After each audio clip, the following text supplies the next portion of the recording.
Howdo guys, it's Luke at Luke's Affordable Paint Service. If you want to know what's happened to my face, stay tuned in this video.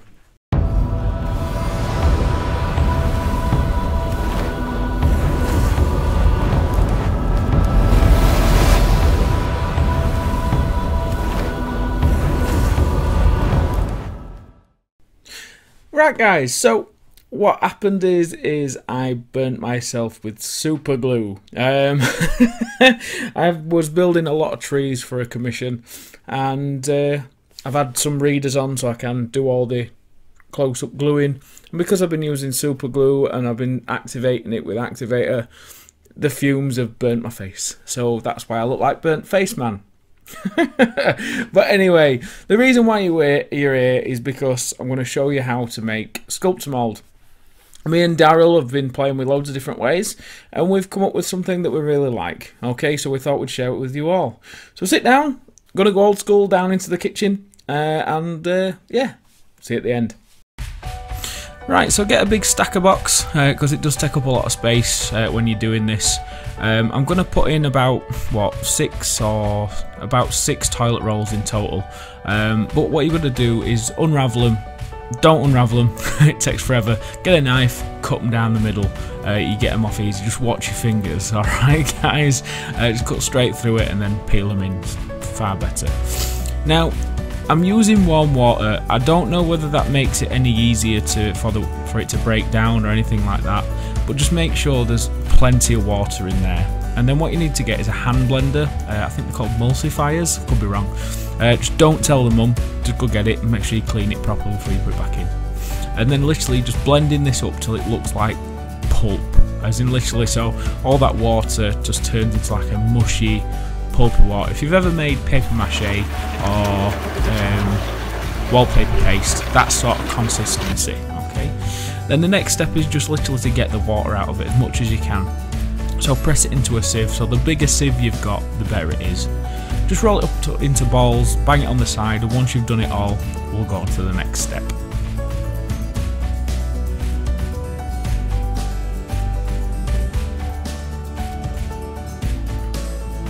Right, then the next step is just breaking all them balls up into biggish chunks. I mean, at this point it will be quite big, alright? So break it up, put it on a baking tray, and then we're going to slap it in oven. And this is just to get as much moisture out of it as we can. I've put it in the oven at 250 degrees. I think that's the maximum it goes up to. But I'll literally put it in there for what, an hour and a half. But keep an eye on it because it will just start to dry out, then you might burn it, and you don't want to do that for the sake of your kitchen. At this point, Aria decided to come and have a look at what I was doing. We're trying to get her down off a toy box that she decided to stack up and climb on. Get down. Little bugger. Right, so after about 20 minutes, half an hour, get it all out, get it back in the box, and get a good turn over. So when you put it back in the oven, it's had a good flip round and a good rotate. But also while it's out and warm, get another blend. You might as well, it's already in there, it's not going to hurt it. So the finer you can get this stuff, the better really. So just keep repeating this process till it's more or less dry. I don't think you're ever going to get it completely dry unless you left it in for hours. So get it as dry as you can be bothered. So, and then just, yeah, we'll take it to the next step once we've got it dry.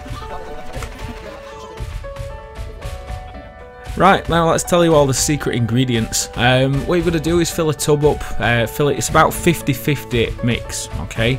So fill half your tub up with the paper pulp, make sure you leave some space at the top of the tub, and then half of just a cheap fine casting powder. I bought this off eBay because I know most of my viewers will be buying things off eBay. I can get a big bag from a builder's yard for about £7 for 25 kilos. This for about £4 for two, sorry. But half and half is the perfect mixture. I do put a bit too much paper in this, but I fix it after the shot. How you mix it up is you just put it in a tub and shake it. You shake it off like Taylor Swift would say, and just get a good shake, shake, shake. And that way it gets it all mixed in with the paper and everything else. Alright guys, and then once you've got a good mix, we can get ready to play with it. Right, now how you mix this stuff, just put some in a cup. I can't tell you how much water, just put enough water in so you can mix it to the consistency of cottage cheese. If you add too much water, it's no biggie, it's just sometimes it won't stick to things very well, it might be a bit too sloppy, but the more you use it, the more you'll understand the consistency, okay? But cottage cheese is a good rough guide if you know what that's like. As you can see, it's pretty easy to paste on. And like I've stuck this on an unshaped piece of foam just so you can see how you can put the shapes actually into the Sculptmold rather than having to mess around cutting foams and blending all that stuff together. You can just literally put this on, okay? Now, in about 10 minutes time, not 10 minutes, sorry, about 5 minutes time, we'll come back to this and then we can start smoothing it out. So literally just dip your hand in a bit of water and smooth it out. So after 5-6 minutes, you're already starting to shape it how you want and smooth it out and work with it nice, okay? If you want to slow it down a little bit more, you can just add a bit of PVA glue into the mixture. That's something we've been doing as well, which does add an extra 5 minutes onto the drying times, which does help in larger stuff. Now, as you can see, it smooths out quite well. And then after another 10 minutes or so, you are ready to sculpt it. So as you can see, very quick. So if you've used 2 different rock molds, or you've pushed it in between something and you're like, oh, I need to carry that detail on, you can just scratch the detail into it, and as you can see, you can still move it around. There's still some pliability with it. It's not, you know, it's not complicated to use at this stage. Even when it's completely dry, you can still chip at it and make rock faces, but after a good 12 hours or so, you're stuck with what you're left with. Alright, so you have got quite a long time, but after about an hour or so, you are running out of stuff you can do with it. Okay, guys, now I've shown you what that does. Now we can show you what the actual Sculptmold does. Mix it exactly the same way. I'm going to paste it on the same way and do everything as I've just done in the first few videos of my own stuff. The only differences with this Sculptmold, now I don't know whether there's something else in this, but it feels more like clay when you get to the sculpting method. I'm going to try mixing it with wallpaper paste powders as well, which I'll do a video on that if it turns out well. But when you come to actually sculpting it, it just feels so much like a clay over the powder, but you can still get the same or similar effects. And if it doesn't go as smooth as what you want, the stuff that you've made yourself, you could also buy a bag of Sculptmold just to use for the really fine detail work over the top of your stuff that you've used to bulk it out. So have a play with it, guys. Buy a bag and start making your own. So as you can see, there's a few little differences. I kind of prefer my own overall. One, because you can get it on in the space that you need and you can start working on it straight away. The Sculptmold has more of it's a longer working time, but that's time you've got to take away, and obviously you've got to stop doing it and sit and wait for the perfect time. And also the Sculptmold's got more of a clay consistency, whereas mine's quite firm. So they're as good as each other. They both have the uses. What I sometimes like to do as well is if I'm, say for example, I'm doing a really nice piece and I'm working on it, I'll build the bulk of the work up with my stuff, and then I'll use a very small amount of Sculptmold on top if I've got something that needs to be mega smooth.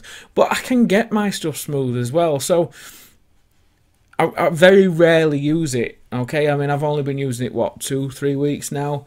And I've used a hell of a lot of my own stuff over the top of the Sculptmold. I've only had 1 bag of it, so I've still got like half left. So I'm not really using much of it. So I will just continue to use my own stuff. Now, again with this, guys, if you are going to make your own, I'd advise buying some to start with, just because you need to know, you need to know what it works like. You need to know how it works, how it reacts, and everything else. So you need that reference point. Okay, if you're going to start making your own, you might have bought some plaster that I haven't used. You might say, well, it doesn't work, or you might have used some different toilet paper. I don't know, but something might go wrong. But then you haven't got a reference to know why it's gone wrong. Okay, guys. So it's always good to try the product first before you go out and make your own, alright? But I hope this video has been helpful. If it has, like, share, subscribe as always. bang in comments below if you've got any questions, and I'll speak to you in the next video. Catch you in a bit.